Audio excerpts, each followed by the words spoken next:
আজকে আমরা করবো এসি জেনারেটর। তো আমরা যদি ইকুয়েশনগুলো দেখি, ফার্স্টে আমরা ম্যাগনেটিক ফ্লাক্সের ফর্মুলা জানি কি, আমরা B vector dot A vector. B হচ্ছে আমাদের ম্যাগনেটিক ফিল্ড এবং এ হচ্ছে আমাদের এরিয়া ভেক্টর। আচ্ছা, এটা এখন যদি অনেকগুলো টার্নের জন্য আমাদের বলা হয়, তাহলে আমরা লিখতে পারি N into B vector dot A vector. এখন আমরা ডট গুণনের জানি, n is equal to phi is equal to n into ba cos theta। এই theta হচ্ছে আমাদের b এবং a এর মধ্যবর্তী অ্যাঙ্গেল। আচ্ছা, এখন যদি আমরা ইলেকট্রোমোটিভ ফোর্স লিখি, a is equal to, এটা আমরা আগের ক্লাসে দেখে আসছিলাম, d phi divided by dt। তো এই ক্ষেত্রে এখন যদি আমরা ফাই এর এই ভ্যালুটা আমরা যদি এখানে বসাই, আমাদের ফাই এর এই ভ্যালুটা আমরা যদি এখানে বসাই, তাহলে কি আসে? আসতেছে যে মাইনাস, আমাদের আসে মাইনাস ডি এন বি এ কস এটা ডিভাইডেড বাই ডিটি। এখানে যদি আমরা এখন এই ক্ষেত্রে আমরা যেহেতু আমাদের কয়েল হচ্ছে আমাদের একটু সার্কুলার টাইপের, সুতরাং এই ক্ষেত্রে আমরা অ্যাঙ্গুলার ভেলোসিটি এগুলো আমরা হিসাব করব। এই ক্ষেত্রে আমরা কি জানি, এস ইজ ইকুয়াল টু ভিটি, এটা আমরা সবাই জানি। অ্যাঙ্গুলারের ক্ষেত্রে এস এর জায়গায় আমরা কি লিখি, এটা লিখি, এবং ভি এর জায়গায় আমরা ওমেগা লিখি, এবং টি তো t, theta is equal to omega t. এটা হচ্ছে আমাদের এই ফর্মুলার অ্যাঙ্গুলার ভার্সন। সুতরাং এই ক্ষেত্রে আমরা থিটার জায়গায় আমরা লিখব ওমেগা টি।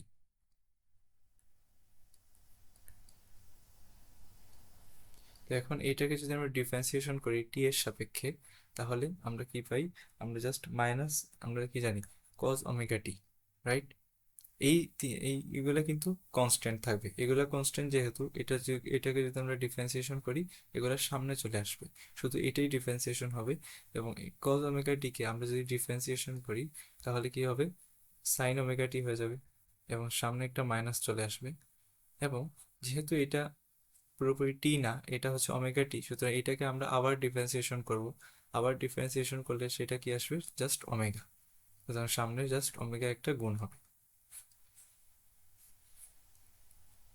তাহলে এখন আমরা লিখতে পারি মাইনাস এন বি এ, এটা যেহেতু সামনে চলে আসবে কারণ এটা কনস্ট্যান্ট, এবং আমরা ডিফারেন্সিয়েশন করার পর আমরা পাই যে এইটা মাইনাস ওমেগা সাইন ওমেগা টি।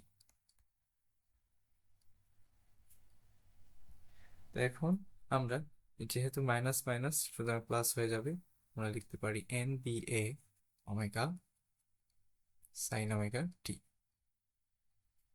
মানে এখানে আমাদের আছে ই। তো এই দুটো পার্টকে আমরা ই নট লিখতে পারি।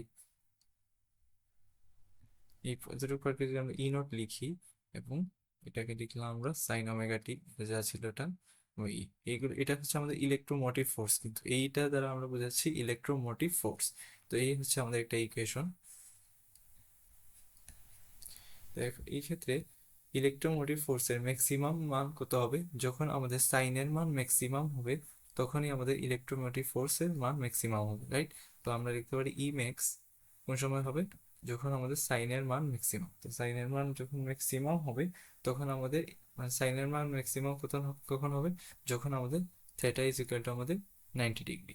এবং ই এর মান মিনিমাম কখন হবে? যখন আমাদের থেটা ইজ ইকুয়াল টু আমাদের 0 ডিগ্রি। আচ্ছা, তো এখন যদি আমরা কোয়েকশন সলভ করি, এই হচ্ছে আমাদের ফার্স্ট কোয়েকশন। তো এই কোয়েকশনে আমাদের কিছু জিনিস দেওয়া আছে যে a loop of wire enclosing an area A is placed in a region where the magnetic field is 1 to the plane of the loop. The magnitude of B varies in time according to the expression. আচ্ছা, এখানে আমাদের বলা হয়েছে find the induced EMF in the loop as function of time। মানে ultimately আমাদেরকে EMF বের করতে বলা হয়েছে, কিন্তু আলটিমেটলি আমাদের ইলেকট্রোমোটিভ ফোর্স বের করতে বলা হয়েছে। এই যে, তো এটা সমান সমান আমরা কি জানি? একটু আগে আমরা দেখে আসছিলাম যে ইএমএফ ইজ ইকুয়াল টু আমাদের ই নট সাইন ওমেগা টি।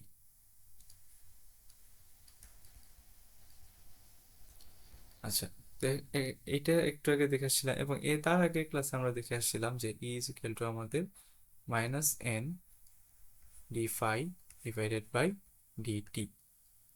এটাও ছিল, কিন্তু এই দুইটা ইকুয়েশন আমরা এর ইলেকট্রোমোটিভ ফোর্সের এই দুইটা ইকুয়েশন কিন্তু জানি। এখন এই ইকুয়েশনে বলা হয়েছে find the induced EMF in the loop as a function of time, মানে আমাদের টাইমের ফাংশন আকারে লেখা রাখবে, মানে আমাদেরকে এইরকম ফাংশন আকারে বের করতে বলা হয়েছে ইকুয়েশনটা। আচ্ছা, তো এখন আমাদেরকে কিছু জিনিস নিয়ে আমরা দেখি, যে আমাদের ই এর ফর্মুলাটা আমরা দেখে আসছিলাম যে e minus N D phi divided by dt. আবার এখন আমাদেরকে একটা জিনিস দেওয়া আছে, আবার ফাই ইজ ইকুয়াল টু আমরা জানি B A cos theta, right? তো এই ক্ষেত্রে বি এর ভ্যালুটা আমাদের দেওয়া আছে। আমরা যদি কোয়েকশনটা দেখি, আমাদের কোয়েকশনে দেওয়া আছে বি এর ভ্যালুটা ফাংশন আকারে দেওয়া আছে, B is equal to B max E to the power minus AT. এটা কিন্তু একটা বি এর ফাংশন, এটা কিন্তু বি এর ফাংশন আকারে দেওয়া আছে, মানে এইভাবে দেওয়া আছে BT is equal to B max AT, মানে টি এর সাপেক্ষে আমাদের বি এর ভ্যালুটা আমরা বের করব, মানে টি যখন 0 হবে তখন বি এর ভ্যালু একটা হবে, টি যখন 2 হবে তখন বি এর ভ্যালু আরেকটা হবে, মানে টি এর সাপেক্ষে আমাদের বি এর ভ্যালুটা বের করতে বলবে। এটাই হচ্ছে আসলে ফাংশন। তো এটা ফাংশন আকারে দেওয়া আছে, আর কিছুই দেওয়া নাই। এবং আরেকটা জিনিস বলা হয়েছে যে magnetic field perpendicular to the plane, মানে এখানে এটা দ্বারা আমি পারপেন্ডিকুলার বোঝাচ্ছে, মানে আমাদের লুপে, মানে আমাদের সারফেসের পারপেন্ডিকুলার হচ্ছে আমাদের ম্যাগনেটিক ফিল্ড। যেহেতু ম্যাগনেটিক ফিল্ড আমাদের পারপেন্ডিকুলার, তার আর আবার আমরা এটাও জানি যে আমাদের এরিয়া ভেক্টরও পারপেন্ডিকুলার থাকে সারফেসে, সুতরাং আমাদের থিটা কি হবে, এটা অবশ্যই 0 ডিগ্রি। সুতরাং এটা আমরা কি জানি, তো ফার্স্টে আমরা এই ইকুয়েশনটা লিখলাম যে এইটা হচ্ছে আমাদের ম্যাগনেটিক ফ্লাক্সের ইকুয়েশন। তো এই ইকুয়েশন থেকে আমরা এটা জানি। তারপর যেহেতু এখানে cos theta theta is equal two 0 degree, সুতরাং cos 0 ডিগ্রি সমান সমান 1, তার মানে আমরা এখান থেকে পাই জাস্ট বি এ। এখন আমরা বি এর ভ্যালু আমাদের ইকুয়েশনে কি দেওয়া আছে, B is equal to function আকারে দেওয়া আছে B max E to the power minus AT. তো এটাকে আমরা এইভাবে লিখতে পারি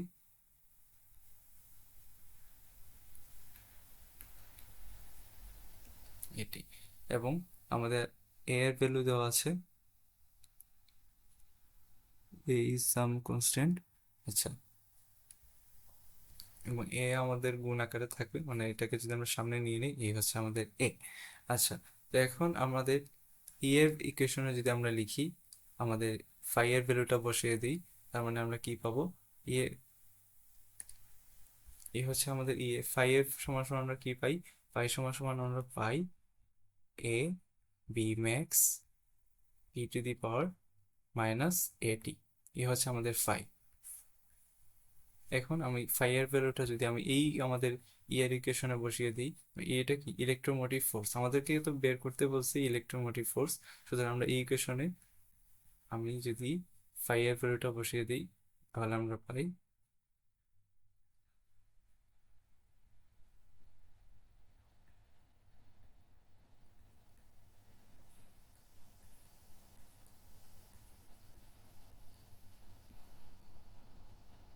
তো এখানে যদি আমরা ডিফারেন্সিয়েশন করি, তাহলে একটা জিনিস দেখি আমরা, এই পার্টটুকু কিন্তু আমাদের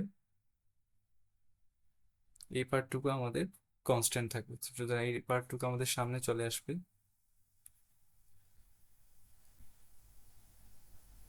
এবং আমাদের এতটুকু পার্ট জাস্ট আমাদের ডিফারেন্সিয়েশন হবে। তো এতটুকু পার্টকে যদি আমরা ডিফারেন্সিয়েশন করি, তাহলে ই টু দি পাওয়ার মাইনাস এটি, এটাকে আমরা ডিফারেন্সিয়েশন করলে আমাদের আসে ই টু দি পাওয়ার মাইনাস এটি, সেম জিনিসই থাকবে, কিন্তু এটা যেহেতু টি না, সুতরাং এটাকে আমরা আবার ডিফারেন্সিয়েশন করলে জাস্ট আমাদের সামনে একটা এ চলে আসবে, এতটুকু। এখন দেখা যাচ্ছে যে আমাদের এইটাকে আমরা, এই যে আমাদের এটা এই যে ইকুয়েশনটা বের হয়েছে, এটাকে আমরা এই পাওয়ার অফ এর পাওয়ার অফ ফাংশন হিসেবে লিখতে পারি। এর কারণ হচ্ছে এখানে টি হচ্ছে আমাদের ভেরিয়েবল, রাইট? সুতরাং এটাকে আমরা পাওয়ার ফাংশন আকারে লিখতে পারি, এটাই হচ্ছে আমাদের আনসার। এখন আমরা পরবর্তী কোয়েকশনে দেখবো কি হয়েছে। তো এখন পরবর্তী কোয়েকশনে NSC generator consist of 8 turns. এখানে আমাদের এন এর ভ্যালু দেওয়া আছে, where each of area is 0.09 meter square and the total resistance of the wire is 12 ohm. আচ্ছা, আমাদের বের করতে বলছে find the maximum induced EMF. এখন আমাদের ম্যাক্সিমাম ইএমএফ বের করতে বলছে। এখন ইএমএফ ফর্মুলা আমরা দুইটা জানি, একটা হচ্ছে এইটা, একটা হচ্ছে আরেকটা। তো এখন এই ক্ষেত্রে আমরা কোনটা এই ফর্মুলাটা ইউজ করব। তো এই ফর্মুলা যদি আমরা ইউজ করি তো এটা আমরা কি জানি, ই ইজ ইকুয়াল টু আমরা E naught sine omega t, right? তো আমরা এখানে যেহেতু আমাদের বলছে ম্যাক্সিমামের ক্ষেত্রে, যেহেতু আমাদের ম্যাক্সিমামের ক্ষেত্রে আমাদের কি জানি সাইনও ম্যাক্সিমাম হবে। তো সাইন ম্যাক্সিমাম মানে কি, sine 90 degree, sine 90 degree is equal to 1। সুতরাং ই ইজ ইকুয়াল টু আমাদের হবে ই নট। আচ্ছা, ই নটের ভ্যালু আমরা কি জানি, ই নটের ভ্যালু আমরা জানি ই নট হচ্ছে আমাদের N B A omega, right? E naught হচ্ছে আমাদের এন বি এ ওমেগা, এখানে আমরা লিখেছিলাম, sorry, N B A omega. সুতরাং এইগুলার যদি আমরা ভ্যালুগুলো জানি, জাস্ট ইকুয়েশনে বসালেই আমরা আনসার পেয়ে যাব। আমাদের সবগুলোর ভ্যালু দেওয়া আছে আমাদের এখানে। এখানে আমাদের এন এর ভ্যালু দেওয়া আছে 8, আমাদের এ এর ভ্যালু দেওয়া আছে, আমাদের ম্যাগনেটিক ফিল্ডের ভ্যালু দেওয়া আছে, আমাদের ওমেগার ভ্যালু দেওয়া আছে। সুতরাং জাস্ট আমরা ক্যালকুলেশন করলেই আনসার পেয়ে যাবো। ওমেগার ভ্যালু বলতে আমাদের যেহেতু হার্জ দেওয়া আছে, সুতরাং ইজিলি আমরা ওমেগার ভ্যালু বের করতে পারি, কারণ omega is equal two 2 pi F. Just এই ইকুয়েশনটা বসালেই আমরা আনসার পেয়ে যাবো। এখন হচ্ছে আমাদের সেকেন্ড কোয়েকশন, এটা হচ্ছে what is the maximum induced current. এখন আমাদের বলছে কারেন্ট বের করার জন্য when the output terminals are connected to a low resistance conductor. low resistance conductor, এখানে রেজিস্ট্যান্স কত, এটা হচ্ছে আমাদের 12 ওহম, রাইট? আর আমরা ইমেক্স কত জানি, ইমেক্স একটু আগে বের করে আসছিলাম যে 135.72। সুতরাং জাস্ট এই ফর্মুলাটা ইউজ করলে আমরা এইটাও বের করতে পারবো। এর কারণ হচ্ছে আমরা কি জানি I is equal to V by R. আর যেহেতু ইলেকট্রোমোটিভ ফোর্স কি, এটাকে এইভাবে লেখা যায় যে ই ডিভাইডেড বাই আর। কিন্তু এই ফর্মুলা ইউজ করলে আমরা ইজিলি এটাও বের করতে পারবো।